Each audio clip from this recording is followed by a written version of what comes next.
قد كفاني علم ربي من سؤالي. محترم شیخ اشفاق حبیب صاحب جو کہ شیخ الحدیث ہیں جامعہ رشیدیہ ساہیوال کے، وہ تشریف لائیں اور اس موضوع پر ہماری رہنمائی فرمائیں۔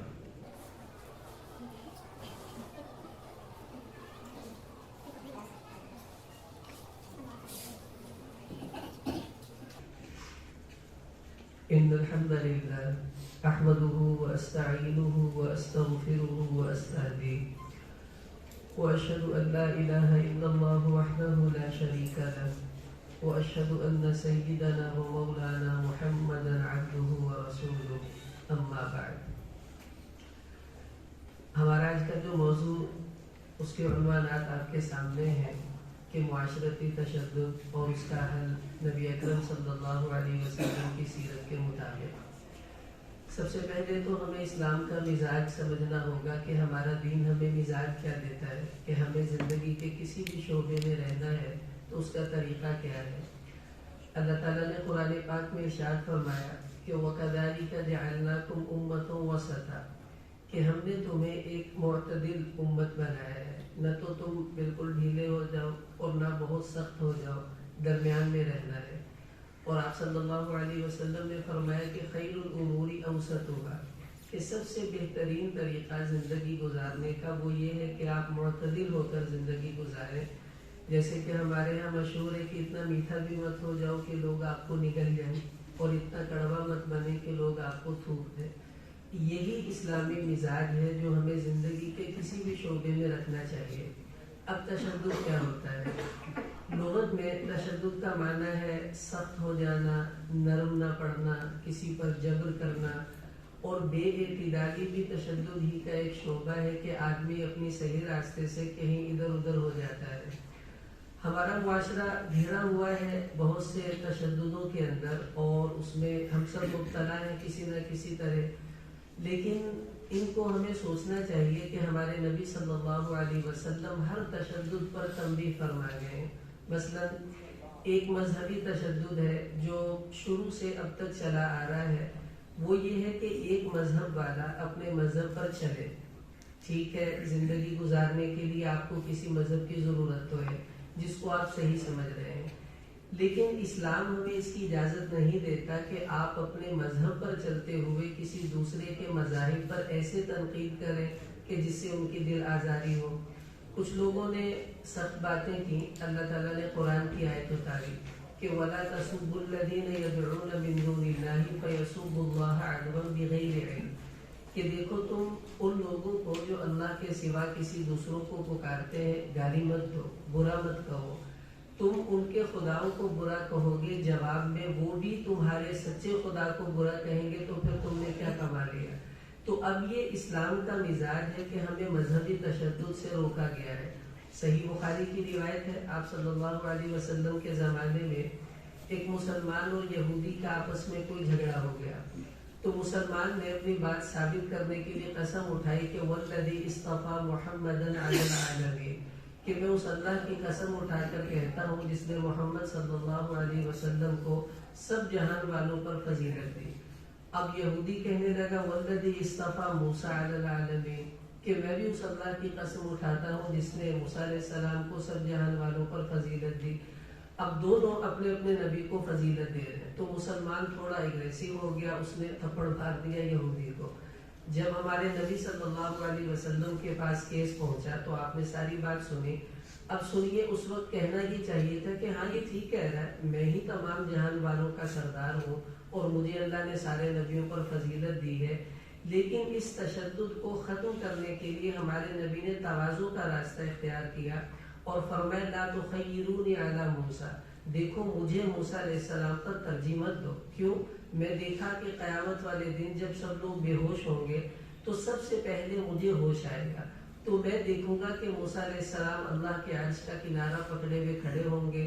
مجھے نہیں پتا کہ وہ مجھ سے پہلے ہوش میں آئے یا اللہ نے ان کو بے ہوش ہی نہیں کیا۔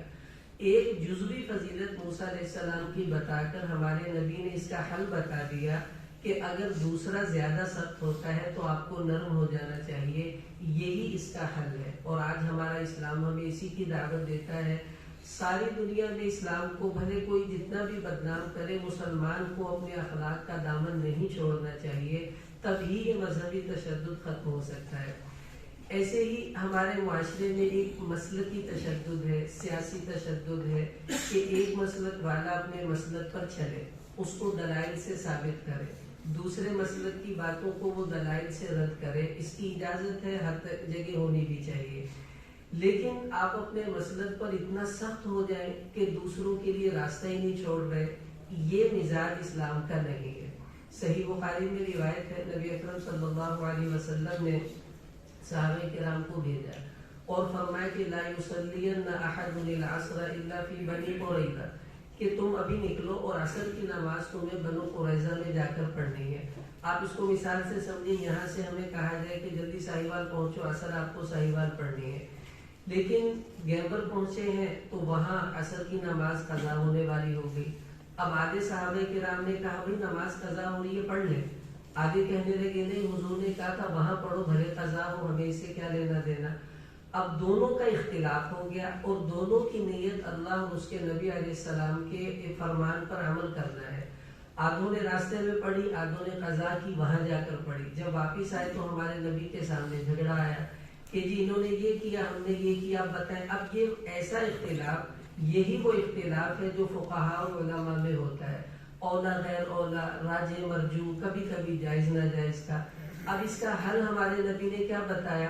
تو آپ نے دونوں کی بات سنی اور حدیث میں آتا فلم یعنف واحدا منہم، دونوں میں سے کسی کو ہمارے نبی نے ڈانٹا نہیں، غلط نہیں کہا، کہ بس ٹھیک ہے تم دونوں نے ٹھیک کیا۔ یہی حل ہے کہ میں اپنے مسلک پر چلتے ہوئے یہ کہوں بھائی باقی سب بھی اپنے دلائل کے اعتبار سے ٹھیک چل رہے ہیں، میرے چلنے کی یہ دلیل ہے، یہ وجہ ہے، بس جس کو ہماری زبان میں کہتے ہیں کہ اپنا چھوڑو نہ دوسروں کو چھیڑو نہ، یہی تشدد کا حل ہے۔ ایک سیاسی جماعت دوسری سیاسی جماعت کے لیے راستہ چھوڑنے کو تیار نہیں ہے، ایسا نہیں ہے۔ آپ اپنی خوبیاں بیان کریں، دوسروں کی خامیاں بیان کرنے کی ضرورت نہیں ہے۔ ہمارے اسلام کا مزاج یہ نہیں، اسلام اعتدال سکھاتا ہے۔ ایسے ہمارے معاشرے کا ایک تشدد ہے، ذاتی تشدد، ہم لوگ اپنی ذات پر بھی تشدد کرتے ہیں۔ مثلا صحیح بخاری میں روایت ہے، 3 صحابہ ہمارے نبی کے گھر آئے اور آپ کی رات کی عبادت کے بارے میں پوچھا، بتایا گیا تو اب ان کے جذبے سنیں۔ ایک کہنے لگا اما انا فاصلی اللیل ابدا، کہ بھائی میں تو آج کے بعد پوری زندگی ساری رات جاگ کر نماز پڑھوں گا، سوؤں گا نہیں۔ ایک کہنے لگے اما انا فاصوم الدہر ابدا، میں پوری زندگی روزے رکھوں گا، کبھی چھوڑوں گا نہیں۔ ایک کہنے لگا اما انا فاعتزل النساء ولا اتزوج، کہ میں اب کبھی شادی نہیں کروں گا، بس اکیلا زندگی گزاروں گا، اللہ اللہ کروں گا۔ جب ہمارے نبی کو پتہ چلا، آپ نے تینوں کو بلایا تھا، تم نے ایسا کہا؟ جی کہا۔ فرمایا سنو، میں تم سے زیادہ، انا اخشاکم للہ، سب سے زیادہ میں اللہ سے ڈرتا ہوں، میں تم سے زیادہ متقی ہوں، میں تو سوتا بھی ہوں، میری بیویاں بھی ہیں، بچے بھی ہیں، اور میں روزے رکھتا بھی ہوں، چھوڑتا بھی ہوں، تم کدھر جا رہے ہو؟ پھر فرمایا فمن رغب عن سنتی فلیس منی، سنو اگر میری سنت سے کہیں ادھر ادھر جانے کی کوشش کرو گے پھر تمہارا مجھ سے کوئی تعلق نہیں ہے۔ تو یہ اپنا مزاج ہمیں بنانا ہوگا کہ عبادات میں بھی ہمیں تشدد اپنی ذات پر کرنے کی اسلام اجازت نہیں دیتا۔ عبداللہ بن عمر رضی اللہ عنہ ساری رات نماز پڑھتے، پورا دن روزہ، شادی ہوئی تب بھی یہی ترتیب رکھی۔ تو حضور علیہ السلام نے بلایا، صحیح بخاری کی روایت ہے، فرمایا ان لجسدک علیک حقا، اے عبداللہ تیرے جسم کا تیرے اوپر حق ہے، آرام کیا کرو۔ وان لزوجک علیک حقا، تیری بیوی کا بھی حق ہے، اس کو ٹائم بھی دیا کرو۔ تو ہمارے نبی صلی اللہ علیہ وسلم نے ہمیں اپنی ذات پر بھی تشدد کی اجازت نہیں دی، اعتدال سکھایا۔ اب آپ دیکھیں بہت سے لوگ ڈائٹنگ کرتے ہیں اور ڈائٹنگ میں اتنا آگے نکل جاتے ہیں تشدد کی حد تک۔ ہمارے پڑوس میں خاتون رہتی تھی تو وہ بے ہوش ہو گئی، ہاسپٹل لے گئے تو بڑی مشکل سے ان کو ہوش آیا، تو پتہ چلا کہ خاتون ڈائٹنگ میں تھی اور اتنی ڈائٹنگ کی شوگر لو ہو گئی اور اس کو یہ بھی ہوش نہیں کہ میری شوگر کدھر جا رہی ہے۔ تو اعتدال میں یہ اسلام کا مزاج ہے، اور آپ اپنی ذات پر بھی تشدد کریں، اسلام اس کی اجازت نہیں دیتا۔ ایسے ہمارے معاشرے میں ایک گھریلو تشدد ہے، خاتون پر ہوتا ہے، مرد اپنی بیویوں پر، اور اتنے عدالتوں میں جو خلا کے کیسز ہیں آپ اس کی ریشو دیکھیں حیران ہو جائیں گے کہ نکاح اتنے نہیں ہو رہے جتنے لوگ خلا کے کیس دائر کرتے جا رہے ہیں۔ وجہ کہ مرد عورتوں پر تشدد کرتے ہیں، لیکن ہمارے نبی صلی اللہ علیہ وسلم، صحیح مسلم کی روایت ہے کہ ما ضرب رسول اللہ صلی اللہ علیہ وسلم شیئا قط بیدہ ولا امرأة ولا خادمہ، کہ آپ صلی اللہ علیہ وسلم نے کبھی اپنی کسی بیوی پر ہاتھ نہیں اٹھایا، اس پر تشدد نہیں کیا، کسی غلام خادم پر ہمارے نبی نے کبھی تشدد نہیں کیا۔ اب دیکھیں قرآن میں اللہ نے اجازت دی ہے کہ وَضْرِبُوهُنَّ، کہ اگر بیوی بالکل نہیں تمہارے قابو میں آ رہی تو تمہیں ہلکی سی مار کی اجازت ہے، اللہ نے دی ہے۔ لیکن جب یہ آیت اتری تو ہمارے نبی صلی اللہ علیہ وسلم نے دیکھا ایسا نہ ہو یہ لوگ تشدد پر اتر آئے، آپ نے فوراً ایک بڑی خوبصورت بات ارشاد فرمائی کہ وَلَن يَضْرِبَ خِيَارُكُمْ، یہ نہیں کہا وَلَا يَضْرِبْ، وَلَن يَضْرِبْ، کہ ہرگز تم میں سے شریف آدمی کبھی اپنی بیوی پر تشدد نہیں کرے گا۔ اگرچہ اللہ نے اجازت دی ہے لیکن جو شریف آدمی ہوگا، عزت والا ہوگا، وہ اپنی بیوی پر تشدد نہیں کرے گا۔ تو اسلام نے ایسے تشدد کی بھی نفی کی ہے۔ پھر ایک تشدد ہمارے معاشرے میں پایا جاتا ہے جو ملازموں پر ہوتا ہے، گھروں میں، دفتروں میں، دکانوں پر۔ اب یہ ضروری نہیں ہے کہ تشدد صرف جسمانی ہوتا ہے، آپ کسی کو مینٹلی ٹارچر کرتے ہیں، یہ بھی تشدد ہے کہ وہ بیچارہ اتنا پریشان ہے کہ اس کی زندگی میں ایک قسم کی وہ مفلوج ہونے کی کیفیت آ جاتی ہے، اس کی بھی اجازت ہمیں اسلام نہیں دیتا۔ صحیح بخاری کی روایت ہے، امام بخاری رحمۃ اللہ علیہ نے اس کو نقل کیا ادب المفرد میں، کہ ہمارے نبی صلی اللہ تعالیٰ علیہ وسلم تھے موجود تو ابو مسعود رضی اللہ عنہ ایک صحابی ہیں، وہ کہتے کنت اضرب غلاما، میں اپنے غلام کو پیٹ رہا تھا، پیچھے سے مجھے آواز آئی کہ اعلم ابا مسعود، اے ابو مسعود ذرا ہوش میں آ، اللہ اقدر علیک منک علی، کہ تو اپنے اس ملازم پر اتنی قدرت نہیں رکھتا جتنی اللہ تجھ پر قدرت رکھتے ہیں، اب اللہ تجھے چھوڑے میں تو تم اس کو کیوں سزا دے رہے ہو؟ تو انہوں نے کہا کہ حضور یہ آزاد ہے اللہ کے لیے، میں اس کو آئندہ غلام نہیں رکھوں گا، اس کو آزاد کر دیا۔ تو آپ صلی اللہ علیہ وسلم نے فرمایا اگر تم اس کو آزاد نہ کرتے لمسکت النار، تو دوزخ کی آگ تمہیں لپٹ جاتی، کہ یہ سزا دینا اپنے خادم کو تشدد، اس کو پسند نہیں کیا گیا، بالکل آپ نے اس کا صحیح انکار کیا۔ صحیح بخاری میں روایت ہے، حضرت ابو ذر رضی اللہ تعالیٰ عنہ فرماتے انی سابقت رجلا، میں نے اپنے ملازم کو ایک دفعہ کوئی سخت بات کہہ دی، کہا کیا، وہ حبشی تھا، کالی، اس کی والدہ کا رنگ کالا تھا، حبشی کالے ہوتے ہیں، تو انہوں نے اس کو کہہ دیا کہ او کالی ماں کے بیٹے، غصے میں کہہ دیا۔ ہمارے نبی کو پتہ چلا، آپ نے فرمایا ابو ذر اعیرتہ بأمی، تو نے اس کی ماں کی طرف سے اس کو طعنہ دیا ہے؟ فرمایا انک امرؤ فیک جاہلیہ، ابھی تک وہ جاہلیت والے جراثیم تم میں موجود ہیں، یہ آپ نے تنبیہ کے طور پر فرمایا۔ پھر اخیر میں فرمایا دیکھو یہ تمہارے بھائی ہیں، اگر تم ولا تکلفوہم ما یغلبوہم، کہ ان پر ایسا بوجھ نہ ڈالو جو یہ اٹھا نہ سکے، یعنی ملازم پر اتنا بوجھ نہیں ڈالنا چاہیے جو وہ بیچارہ کر نہیں سکتا، اور اگر تم نے ان پر بوجھ ڈالا ہے تو فاعینوہم، پھر ان کی مدد کرو تاکہ ان کو کچھ سہولت مل سکے۔ تو یہ جو ملازموں پر تشدد ہوتا ہے اسلام ہمیں اس کی بھی اجازت نہیں دیتا۔ ایسے ہی ایک تشدد ہمارے معاشرے کا وہ جانوروں پر تشدد لوگ کرتے ہیں، گاؤں کے اندر آپ دیکھیں گے کہ وہ بیچارے جانوروں کو ایسے، کیونکہ وہ بے زبان، وہ کچھ کہہ نہیں سکتا، لیکن اس کا یہ مطلب نہیں ہے کہ ہم جو مرضی کریں، اسلام ہمیں اس کی اجازت نہیں دیتا۔ صحیح بخاری کی روایت ہے، آپ صلی اللہ علیہ وسلم نے فرمایا کہ عذبت امرأۃ فی ہرۃ، ایک عورت نے بلی کو باندھا اور سردی میں باہر چھوڑ دیا، کھانا بھی نہیں دیا اس کو، بیچاری کو کچھ گرمی کا انتظام بھی نہیں کیا، تو بھوک اور سردی سے وہ مر گئی۔ تو آپ صلی اللہ علیہ وسلم نے فرمایا اس عورت کو صرف اس بلی کو سزا دینے کی وجہ سے، تشدد کی وجہ سے اللہ نے عذاب دیا ہے، قیامت میں دیں گے۔ تو یہ اسلام ہمیں تو جانوروں پر تشدد کی اجازت نہیں دے رہا۔ صحیح مسلم کی روایت ہے، ایک گدھا گزرا، اس کے چہرے پر کسی نے لوہا گرم کر کے نشان لگایا ہوا تھا، وسلم نے دیکھا یہ تو بڑا سخت عمل ہے، فرمایا لعن اللہ من وسمہ، جس آدمی نے یہ لوہا گرم کر کے اس کے منہ پر لگایا اللہ اس پر لعنت کرے۔ ہمارے نبی نے اتنا سخت بول بولا اس لیے کہ تشدد ہمارے نبی سے برداشت نہیں تھا۔ ایک اونٹ حضور علیہ السلام کی خدمت میں آیا، ابو داؤد شریف کی روایت ہے، تو اس نے آ کر رونا شروع کر دیا. ہمارے نبی نے اس کے سر پہ ہاتھ پھیرا، وہ چپ ہو گیا. پھر آپ نے پوچھا من رب هذا الجمل، اس کا مالک کون ہے، اس کو بولا. وہ جب آیا تو حضور علیہ السلام نے فرمایا الا تتقی اللہ فی هذه البہیمہ، تمہیں ڈر نہیں لگتا اللہ سے ان جانوروں کے بارے میں؟ کہ وہ شکایت کر رہا ہے کہ انک تجیعہ وتدفئہ، کہ تم اس سے کام زیادہ لیتے ہو، کھانا اس کو دیتے نہیں ہو. تو اگر کام زیادہ لیتے ہو تو کھلایا بھی تو کرو نا اس کو، یا کام کم لینا شروع کر دو. تو یہ جو تشدد جانوروں پر ہے، اسلام تو ہمیں اس کی بھی اجازت نہیں دیتا. اب ان سارے تشددوں کا حل کیا ہے، جو ہمارا موضوع تھا کہ سیرت نبی صلی اللہ علیہ وسلم میں اس کا حل کیا ہے. دیکھیں، سب سے پہلا حل ہے استعاذہ، کہ انسان تشدد پر تب اترتا ہے جب اس پر شیطان کا غلبہ ہو جاتا ہے. غصے میں تشدد ہوتا ہے تو غصہ بھی شیطان کی وجہ سے آتا ہے. ایک آدمی، اس کی آنکھیں سرخ، سانس پھولا ہوا، غصے میں تھا. حضور علیہ السلام نے دیکھا تو صحابہ سے فرمایا میں ایک ایسا بول جانتا ہوں، اگر یہ اس کو کہہ دے تو اس کی یہ حالت ختم ہو جائے گی. پوچھا گیا وہ کیا؟ فرمایا اس کو یوں کہنا چاہیے اعوذ باللہ من الشیطان الرجیم.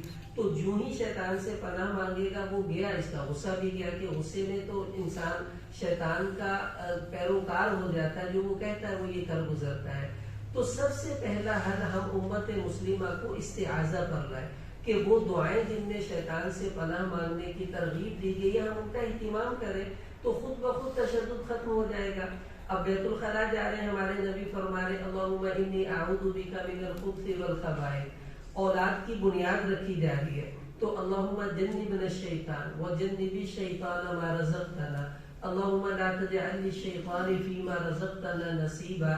یہ ترغیب ہے کہ تم شیطان سے بچو گے تو تشدد سے بچ پاؤ گے، ورنہ اس کے چنگل میں پھنس گئے تو پھر تم تشدد سے نہیں نکلو گے. تو پہلا حل یہ. دوسرا حل جو ہمارے نبی صلی اللہ علیہ وسلم کی سیرت سے ہمیں ملتا ہے وہ یہ ہے کہ ہمیں صفت احسان پیدا کرنی ہے، اس کی بڑی ضرورت ہے. صحیح مسلم کی روایت ہے، بخاری میں بھی ہے، آپ صلی اللہ علیہ وسلم سے پوچھا گیا بل احسان، کہ یہ احسان کیا ہوتا ہے؟ ہمارے نبی نے فرمایا کہ ان تعبد اللہ کأنک تراہ فإن لم تکن تراہ فإنہ یراک، کہ تم اللہ کی عبادت یوں کرو گویا کہ تم اللہ کو دیکھ رہے ہو. اگر یہ نہیں تو کم از کم یہ تو ہونا چاہیے کہ تمہارا اللہ تمہیں دیکھ رہا ہے.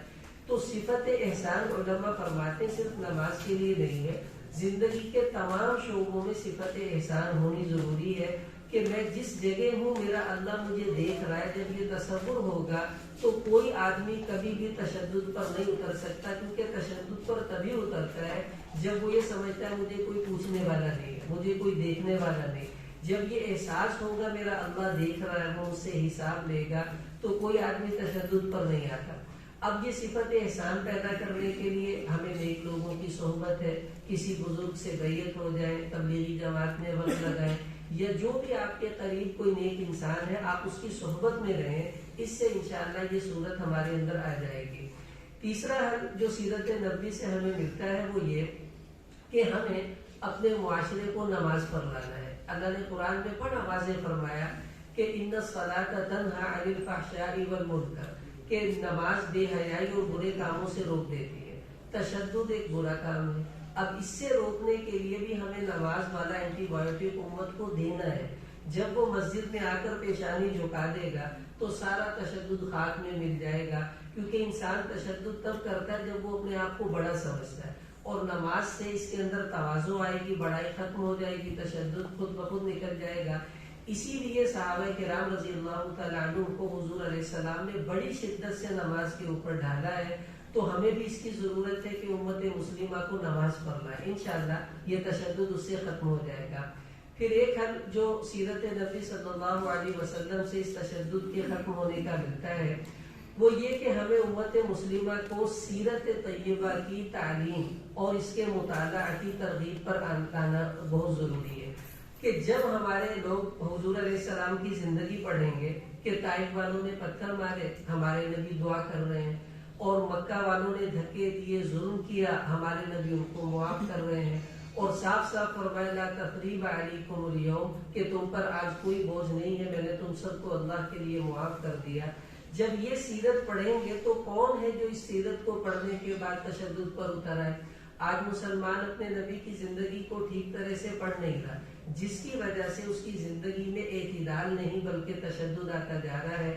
تو دعا ہے اللہ تعالیٰ ہمیں ان باتوں پر عمل کی توفیق عطا فرمائے، اور ان حضرات کے بھی ہم شکر گزار ہیں کہ انہوں نے ہمیں موقع دیا آپ کے سامنے بات رکھنے کا، اور انشاءاللہ ایسی نشستیں ہوتی رہیں گی تو ہمیں بھی فائدہ ہوگا آنے والے دوسرے مہمانوں سے، اور ہم سب انشاءاللہ اس نہج پر آ جائیں گے جس پر اللہ ہمیں دیکھنا چاہتے ہیں۔ اللہ پاک ہمیں عمل کی توفیق عطا فرمائے۔